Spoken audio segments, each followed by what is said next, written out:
Hello everybody, this is Toys R Us, and for this special figure showcase and review we're going to be looking at the 2012 Voyager class Bulkhead figure. This is the one from the Transformers Prime RID series. So what we're going to do with this video, we're going to have a detailed look at him in both of his modes to help you decide how you want to display him. We're going to have a look at the accessories that come with him, how they separate and how you can use them in both modes. As he's over 10 years old now, we're going to point out things that you need to be aware of if you have to purchase one for yourself.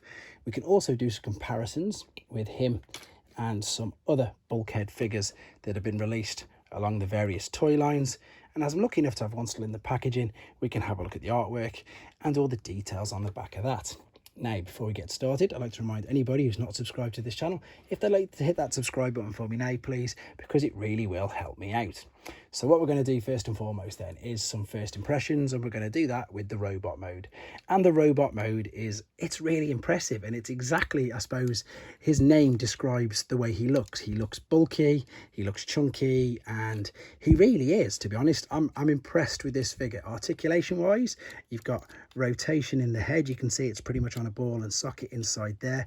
There's one funny thing with the head. You can see you've got this, I suppose, visor mouthpiece that moves up and down, but it doesn't really do much. It literally goes all the way up and there's nothing underneath it at all. You can see that the shoulders are on a ball and socket joint. There's bicep flexion, the wrists go in and out, but that's mainly just for transformation purposes. There is no waist swivel. The hips are on ball and socket joints, and the knees will also bend forwards and backwards. There's no real ankle articulation, but you can adjust the toes to give him a little bit of a rock. But overall, really quite good. We've got these lovely detailed, I suppose, sort of shoulder pads that you can actually put the top of the shoulders in if you want to. You've got the lovely Autobot logo here on the top of this one.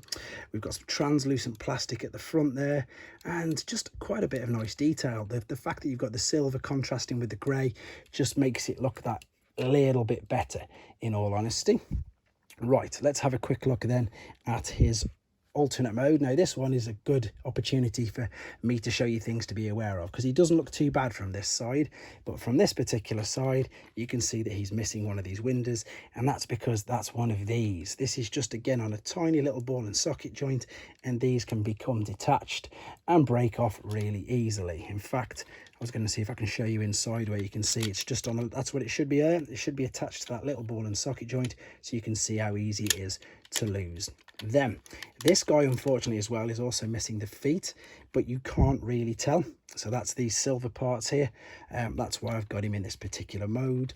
And yes, I brought this for next to nothing. It was a bit of a junker, to be honest, and I was going to do him up, but I haven't. But the alternate mode, apart from this, if we look at this side, it looks quite good.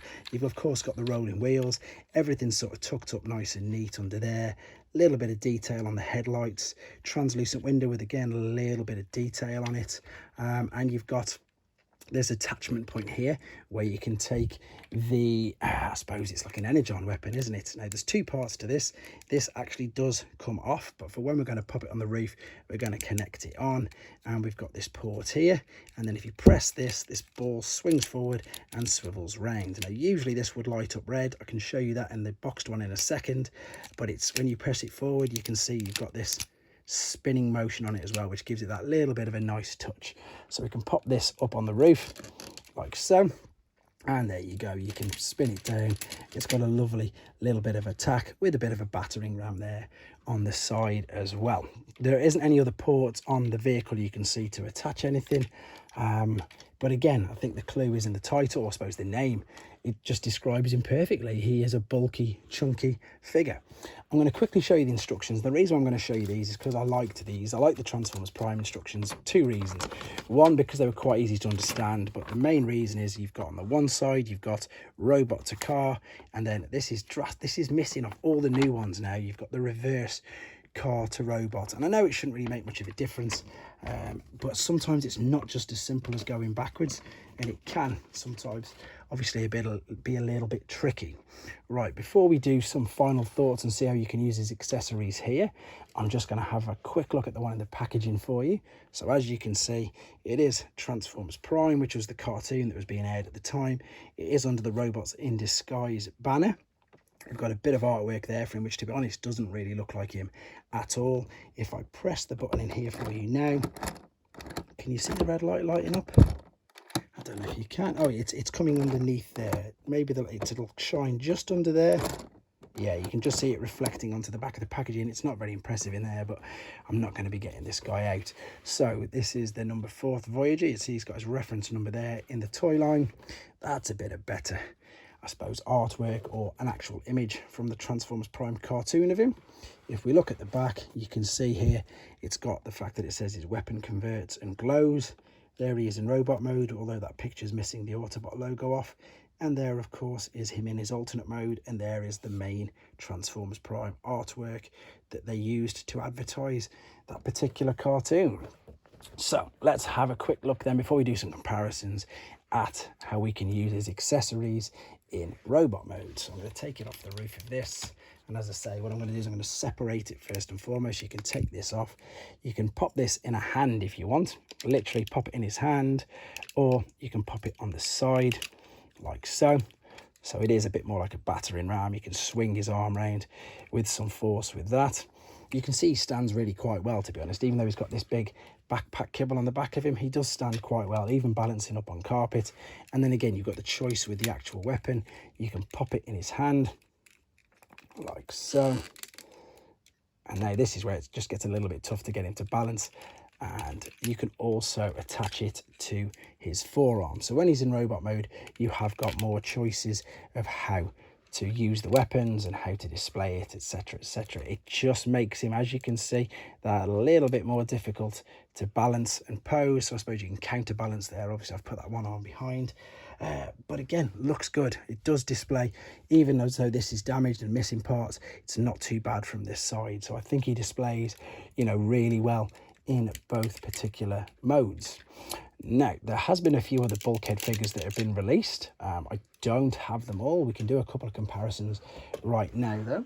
So we've got, this is him from Animated, and this is a leader class figure, hence him being so much bigger. There we go. Then we've also got one that was released just a couple of years, year or so after this, and this was only a deluxe version, and I've only got this sealed, so I can't get this out, unfortunately. This is the Beast Hunters version of him, which looks all right. In fact, if I show you a picture there, that picture's probably a little bit more detailed of what they did to him. But then the final one I can now show you, because again, it's 2022, and this is the latest version we've got of him. Another Voyager class version, but they've, I suppose, G1'd him up a little bit. I do like the fact, obviously, with this one, he's got that mace that we just saw that's at the end of this. So it's a lovely homage to the Transformers Prime figure. But there we go. As I said, I don't think there's much more to say about this guy apart from I can't believe he's 10 years old already. I think he displays brilliantly in either mode, and it's great to see that we're getting some of the Transformers Prime figures redone and reimagined, as I say, under the Legacy line. So even though this is 10 years on, it's still been great to review him. Have you got him? Do you like him? Has this review helped you with your decision if you want to get one for yourself? Again, guys, let me know in the comments, and of course, please take care. Thanks for watching. Like and comment, and don't forget to subscribe.